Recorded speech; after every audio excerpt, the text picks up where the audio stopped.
Yan ilubos sa ating lahat, mapagpalang umaga po. Naway nasa mabuti po kayong kalagayan at advance Happy New Year po sa ating lahat. So, wala naman po tayong ibang topic, kundi si Kalinga Prab at ang EDC. So, yun na nga po. Marami nga po ang nag-enjoy habang pinapanood ang EDC. Please, do marathon. I-share po ninyo sa mga social media accounts po ninyo kung pwede para sa ganoon ay viral ang EDC and also lahat ng key angels, kay Love Teams, sila Carla, share po natin ang kanilang mga upload ni Kalinga Prab, para syempre mas makafocus si Rab at dumami pa po ang kanyang matulungan.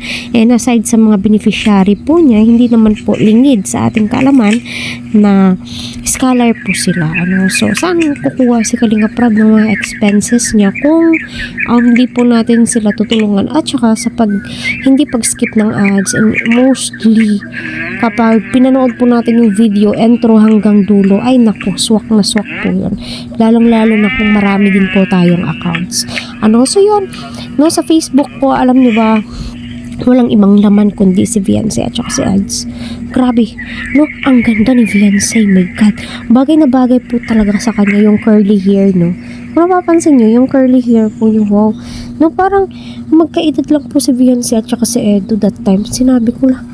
At saka dito sa picture, parang di halata na 18 si Viancy at ilang taon po si Eds. Di ba nagkakamatch?